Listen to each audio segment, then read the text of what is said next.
The world's greatest investor has discussed the art of selling during quite a few occasions. In this video, you'll learn 3 practical situations in which it is time to sell your stock market holdings.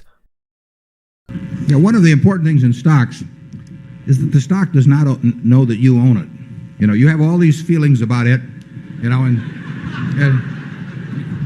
you remember what you paid, you remember who told you about it, all these little things, and it doesn't give a damn. Doesn't give a damn. It just sits there, and a stock at 50, somebody's paid 100, they feel terrible. Somebody else paid 10, they feel wonderful. All these feelings, and it has no impact whatsoever. Whatsoever. The first 20 years of investing for me, or maybe more, my decision to sell almost always was based on the fact that I found something else I was dying to buy.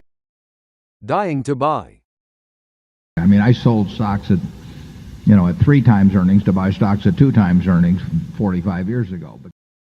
You know that I love to talk about opportunity costs. If you put money in the shares of company A, you cannot put that same money in shares of company B. This sometimes makes for tough decisions. You may have to abandon a company that you really like for something which is even more terrific. Here's an example from his 1959 letter to partners in Buffett Partnership Limited, when Buffett switched his position in a bank called Commonwealth Trust into the mapping business of Sanborn Maps. Late in the year, we were successful in finding a special situation where we could become the largest holder at an attractive price. So we sold our block of Commonwealth, obtaining $80 per share. I might mention that the buyer of the stock at $80 can expect to do quite well over the years. However, the relative undervaluation at $80 with an intrinsic value of $135 is quite different from a price of $50 with an intrinsic value of $125. And it seemed to me that our capital could be better employed in the situation which replaced it.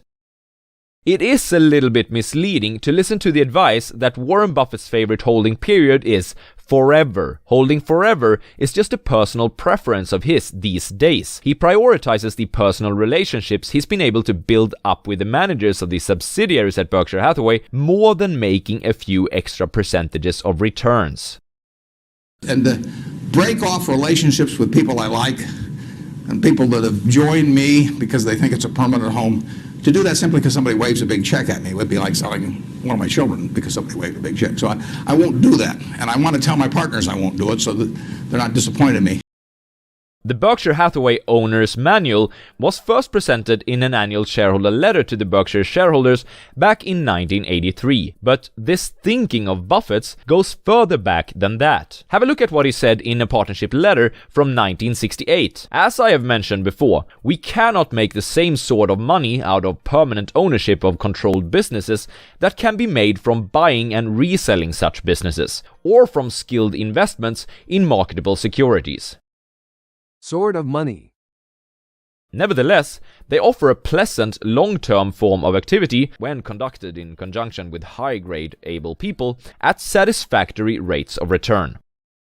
Buffett's preference for reselling businesses started to change after an experience with Dempster Mill Manufacturing in the early 1960s. A whole town pretty much hated Buffett for buying their largest employer and then slashing down costs and jobs in order to make it profitable for a sell. However, if we look at his partnership letter from 1961, when he also operated with less capital, we'll see what I suspect that Buffett would suggest us smaller investors to do. Our bread and butter business is buying undervalued securities and selling when the undervaluation is corrected. Another situation in which Warren Buffett would sell a stock is this, when the economic characteristics of a business change in a major way. Our inclination is not to sell things unless we get really discouraged perhaps with the management, or we think the economic characteristics of the business change in a big way. And that happened.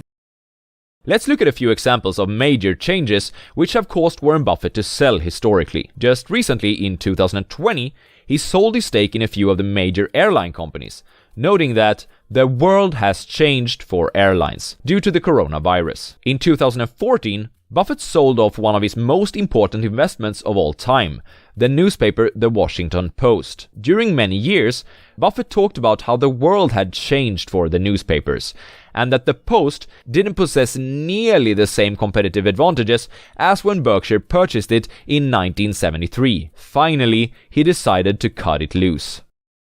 Cut it loose. Then there's Buffett's investment in the grocery chain Tesco. Buffett doesn't specify why, but he had an issue with the management of the company, which was the reason for him selling his piece of the business in the end. He was out of the position by 2014, realizing a small net loss. In his annual report to Berkshire Hathaway shareholders from 1997, Buffett hints this when he says that selling fine businesses on scary news is usually a bad decision. Scary news. Finally, Buffett is all for a concentrated portfolio, but a situation when you must also sell, or well, cut down, is this: when a single holding gets too big. Yes, the age-old advice of not putting all your eggs in one basket is true, but you don't have to be as strict as most people suggest. The smaller your portfolio is, the more you can afford to put in a single stock. Age-old advice. Consider that Warren Buffett had 40% of his partnership's money in American Express in 1967, when he was managing more than today's equivalent of $500 million. The stock eventually took him over his 40% limit rule, and he cut down on his position to maintain some sort of diversification. Diversification. The world's greatest investors' secrets to selling. 3 case studies. Case 1: when a more attractive investment opportunity is found. Buffett has mentioned that, from his early investment experiences, selling decisions are often made when new investment targets are found. For instance, he has spoken about his experience of selling shares in a high-profit margin company to buy shares in a low-profit margin company. This is based on the concept of opportunity cost. In other words, investing funds in a particular investment means having to give up other investment opportunities. Case 2: when the economic situation of a business changes significantly. Buffett believes that selling should be considered when the economic situation of a business changes significantly. For example, in 2020, he sold airline stocks due to the significant change in the economic situation of the airline industry caused by the impact of the COVID-19 pandemic. Additionally, after acquiring the Washington Post in 1973, he sold the company in 2014 due to changes in the economic situation of the newspaper industry. Case 3: when the ownership ratio becomes too large. Buffett argues that selling or reducing the ownership ratio should be considered when the ownership ratio of a single company's stock becomes too large. He has spoken about his experience of partially selling American Express stock when the ownership ratio exceeded 40%. This is based on the principle of diversification. In other words, it's important not to concentrate too much on a single investment.